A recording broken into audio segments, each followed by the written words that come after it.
చెప్పి ప్రపంచానికి పేరు. ఈ ప్రపంచానికి ఆది దంపతులు ఎవరు? శివపార్వతులు. వారందరూ సంతతిగా వచ్చిన మనం సమతాభావంతో ప్రేమ భావాలతో బతకడం మాని ఈ రోజు కక్షలు, కార్పణ్యాలు, స్వార్థాలని చెప్పి మనం బతుకుతా ఉన్నాం. ఇటువంటివన్నీ మంచి పద్ధతి కాదు. మన దేశంలో మీరు గమనిస్తారు, మనం ఏ పూజ చేసినా శాంతి మంత్రాలు చెప్తాం. ఆ శాంతి మంత్రాలు ఏం చెప్తామంటే సహనాభవతు అంటాం. అంటే నాతో సరిసమానంగానే నేను ఎలా ఉన్నానో నువ్వు అలాగే ఉండాలి. సహనమునొత్తు, నేను ఏ రకమైనటువంటి ఆహారాన్ని తింటున్నానో, నేను ఏ రకమైనటువంటి అనుభవాలు అనుభవిస్తున్నానో నువ్వు అదే రకమైనటువంటి దాన్ని పొందాలి.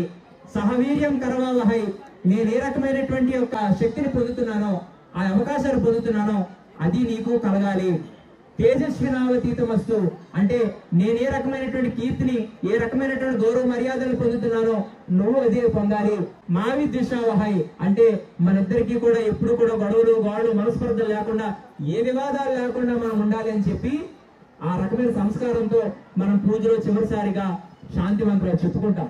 ఈ రోజు అటువంటి విధానాలన్నీ పోయి ఇవాళ గమనిస్తే మన నవ్వుల్ని చూసి ఏడ్చే వాళ్ళు తయారయ్యారు మనుషులు. నిజమే కాదా? ఆఖరికి మన ఏడుపులు కూడా కొంతమంది ఆనందంగా మారుతున్నాయి. అంటే ఇది రాక్షస ప్రవృత్తి అన్నమాట.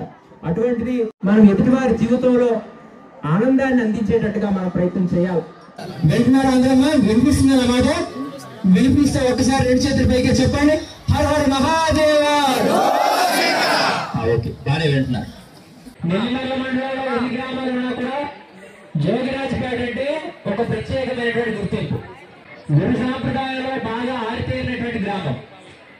నిజంగా సిద్ధప్ప రాజయోగీంద్రుడే గాని ఈ ప్రాంతంలో అడుగు పెట్టకపోతే ఈ జోగిరాజపేటకి ఏమైనా వైభవం ఉండేదా అని మిమ్మల్ని ప్రశ్నిస్తున్నాం. సిద్ధప్ప రాజయోగీంద్రుడే గాని మనుషులందరికీ కూడా సంస్కారాన్ని, ఆ భక్తిని, ఆ విలువల్ని నేర్పించకపోతే ఈ రోజు ఎంత కలకలాడుతూ ఈ క్షేత్రం మనకు ఉండేదా అని నేను అడుగుతా ఉన్నాను. మనల్ని ఉత్తములుగా మార్చేటువంటి వ్యక్తి ప్రపంచంలో ఎవరు అంటే అది కేవలం గురువు మాత్రమే. గురువు అనబడేటువంటి వాడు వచ్చిపోయేవాడు తప్పితే చచ్చిపోయేవాడు కాదనే విషయాన్ని మీరు గుర్తుపెట్టుకోవాలి. ఏంటది? గురువు అనబడేవాడు వచ్చిపోయేవాడే తప్పితే చచ్చిపోయేవాడు కాదు. అతడు ఒక పని మీద వస్తాడు, ఆ పని చేస్తాడు, చేసిన తర్వాత శరీరాన్ని విడిచిపెట్టి ఆ బాధ్యతలు భక్తులకు అప్పచెప్పి మళ్ళీ వెళ్ళిపోతాడు. అటువంటి పరిస్థితుల్లో ఈ రోజు మన అందరి పట్ల ఆ బాధ్యత ఉంది. అందుకు మనం ఆ కృతజ్ఞతను చూపించుకోవాలా. ఆ విశ్వాసానికి కట్టుబడి ఆ గురువు మనం అంత కరుణించాడు.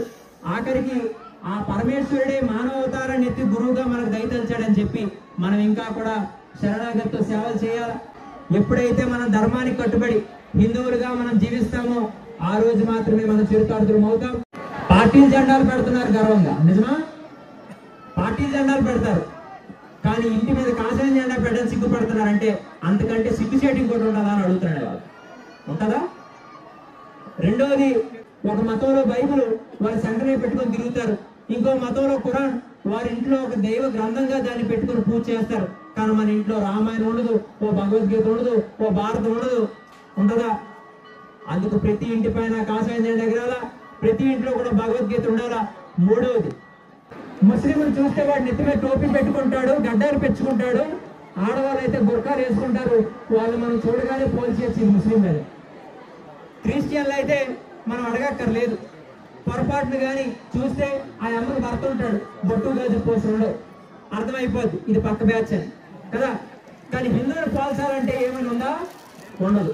పొరపాటు ముస్లింని అడిగామంటే ఆ కౌంటర్ అని అడిగితే మేము ముసల్మాన్ హో అంటాడు. ఒక క్రిస్టియన్ మాత్రం హువాయు అని అంటే ఐఎమ్ క్రిస్టియన్ అని చెప్తాడు. కానీ మన హిందువులు మాత్రం ఎవడైనా పొరపాటు ఎవడైనా అడిగితే మేము కాపోలు అండి, మేము కమ్మోలు, మేము ఆ శాఖలో దిక్కుమాల కులాలు చెప్పుకుంటారు తప్పితే నేను భారతీయుడిని, నేను సనాతన ధర్మాన్ని అనుసరించేటువంటి హిందువుని, నేను గురు సాంప్రదాయాన్ని అనుసరించేటువంటి శిష్యుడిని, నేను శివభక్తుడిని, నేను రామ భక్తుడిని, నేను కృష్ణ భక్తుడిని, అయ్యప్ప భక్తుడిని చెప్పుకోగలుగుతున్నామా? లేదు. సరికదా? గుర్తుపడడానికి ఏ గుర్తింపు లేదు. అందుకు మనందరూ చేయాల్సిన పని ఏంటి? ముందు ఆ ఇల్లు హిందువులకు తెలియడానికి ఇంటి పైన ఏం పెట్టాలా? ఏం పెట్టాలా?